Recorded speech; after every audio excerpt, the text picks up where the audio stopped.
It's great to be here. First, I want to recognize, is it Jen? Okay.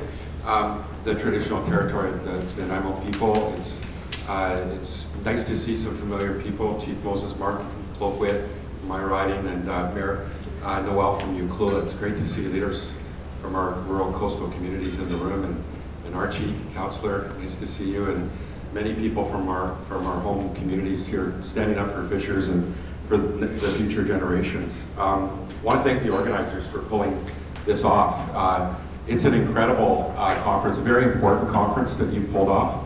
It is incredibly disappointing to show up here and not see DFO here. It's a real signal to me about how serious they are about implementing the report, the FOPO report on sharing risks and benefits, because clearly they would be here if they meant that they were going to implement the recommendations of the report. So I'm really disappointed and concerned about that, especially in light of the worst salmon season that we've ever had. I mean, we're at 8% of the 10-year average, so I don't need to tell you that. You all know that too well, more than anyone. This to me is a social, economic, and environmental justice issue, what we're seeing here. It's like we live in two countries. You know, how they implement their fisheries on the East Coast and how it works here on the West Coast.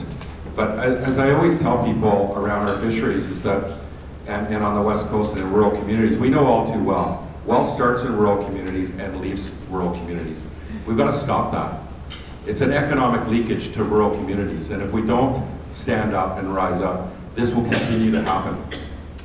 So this is very important that we're having this discussion. When I was asked to present today, it was more about what have you been doing in Ottawa and what do you think your next steps are. So as you know, there was just an election in October, so we haven't had a lot of time. We had a week in December, week and a couple of days, and we just had 2 weeks in the House.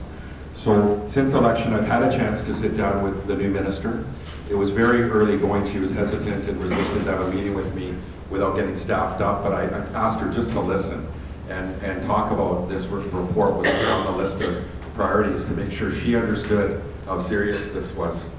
I'll be meeting with her on Tuesday, again, this coming week, and she will be staffed up, and DFO will be there, and they will hear the concern about them being absent today. So I'll be promising you that I'll be relaying that in my meeting with her on Tuesday. I've also met with the Parliamentary Secretary last Tuesday, Terry Beach, who is the West Coast really representative. I told Terry he's our minister from the West Coast, because that's our expectations of Terry this time around, that we need Terry to stand up for the West Coast, because we're going to need all voices, and we're going to need a strong Parliamentary Secretary from the West Coast. So I hope you'll reach out to Terry and ask him to really stand up for commercial fishers and independent fishers. I've risen 13 times in the House of Commons on salmon since in the last 3 weeks that it's sat.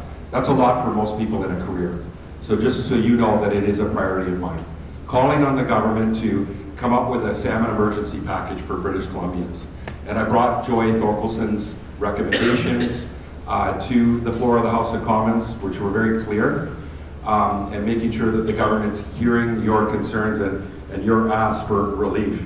I met with Minister Qualtrough on Thursday as well, pleaded with her as a West Coast minister to find EI relief and to work with her colleagues around the cabinet table to provide an emergency package. And the $142 million is great. I appreciate that, but it's not even close to enough. As we know, all of us in our communities, a lot of our community groups that are doing the work, that want to do the work around restoration, aren't seeing that money. It's trickling at best into our communities. I know the Nutshella have been frustrated as well. And you know, when I meet with the nations, the first thing that comes up, and we know they have a lot of issues, whether it be housing or child welfare or languages, the number one issue that always starts every conversation is salmon. Salmon is, as we know in all of our coastal communities, it's our lifeline in terms of our food security, our culture, our economy, and our way of life. So this is something that they're prioritizing. I was up last week on Wednesday calling on the Prime Minister directly in the House of Commons to take action. He seemed satisfied with the work they're doing. This isn't okay in light of what we're facing right now. So we're making sure we're directly taking this to the Prime Minister in the floor of the House of Commons. We have an e-petition that Tasha and some people put together. I hope that you sign that. Just so you understand the mechanics of Parliament, if we get 500 signatures, it forces the government to respond within 45 days. And that petition's around giving a timeline about the implementation of the recommendations of the report. I followed that up last week with a question on the order paper, which asks the government the same question, and they have to answer a member of Parliament. So we want to know that we want to show them that there's pressure, and we want to see what their plan is to implement the report. We also met with the Parliamentary Budget Officer last week to see if they will do an economic analysis of the impact on coastal communities of the decline of our commercial fisheries. So we're in the middle of drafting that today and tomorrow, so if you have thoughts on what you'd like us to be asking the Parliamentary Budget Officer to do, we'll be doing that. I met with Ken, and I gotta say, he's a great advocate from the West Coast, and you know, we gotta work across political lines. This shouldn't be partisan. This should be about all British Columbia MPs from whatever party standing in solidarity, and I've been calling on my Conservative colleagues to do the same. Every one of them I run into, and I'll be meeting their critic, Mel Arnold, sitting down with him next week as well. And I was given assurances from Ken McDonald, the previous chair, that if he is the chair again, he will help bring us this back, as well as Ken. I know Ken is committed to that. It was great to see you, Fraser McDonald, here in the room. I saw you, there you are. You know, asking at the Independent Fishers event in Ottawa a week and a half ago to focus on recommendations 2 and 4, making sure that we address those. So we'll try to find a way to prioritize those in various different tools that we've got in the House as well. You know, the other thing is that we have to be 100 times as loud. So I just started articulating some of the things I've been doing. But from the West Coast, as you all know, you know, for us to be heard, we got to be standing in solidarity, as was discussed earlier. There's no way around it, or we won't be heard.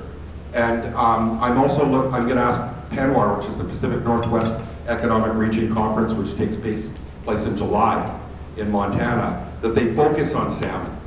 That we all work together, Alaska, Oregon, all of the Cascadia region, on putting salmon as a priority and working collectively.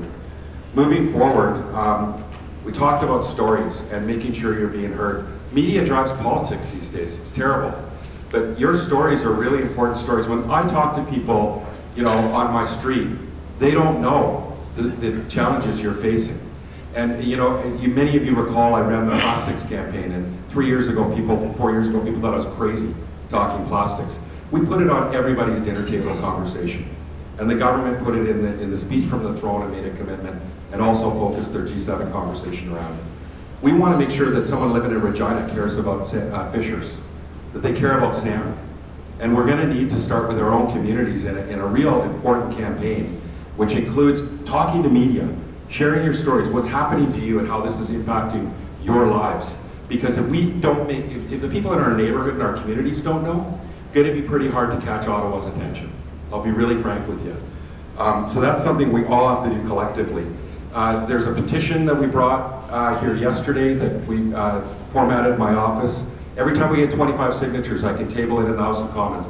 Poking and poking and poking. Squeaky wheel is what moves issues. Ken can table them, I can table them, our colleagues can table them in the House. So we encourage you to get these signed and bring some home to your home communities. Get them signed, get them to our offices. We need that to happen. I see you're here, Mako. Maybe you can call for an emergency resolution at AVICC. But like, all levels of government need to be leading this call to action. I know we've got a chief here and other Indigenous leaders, maybe through their different bodies, can be pressuring the government to also make this a priority. Just in terms of wrapping up here, the committee is sitting next week, finally.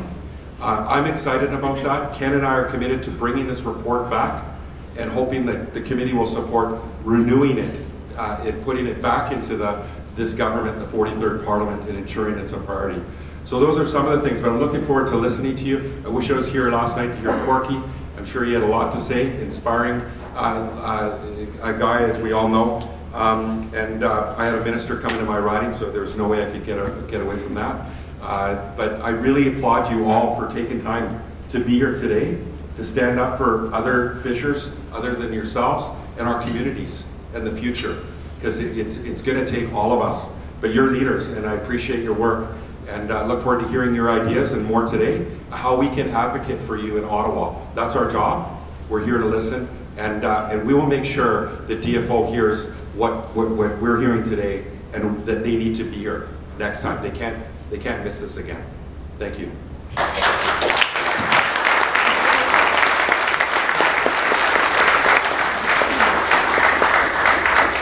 Okay, what those two said. I like to approach things.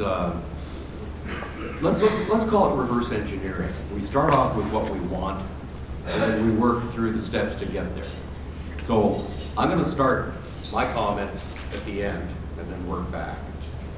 The end is that the recommendations that we brought forward in that report need more attention. They need to be acted on.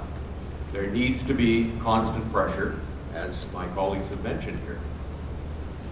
So how do we go about doing that? Okay, I've been in the machine works of this process for a long time. It's shortly after I got elected in 2015, in fact. And the first thing you need to know is that you have some really great assets in this room.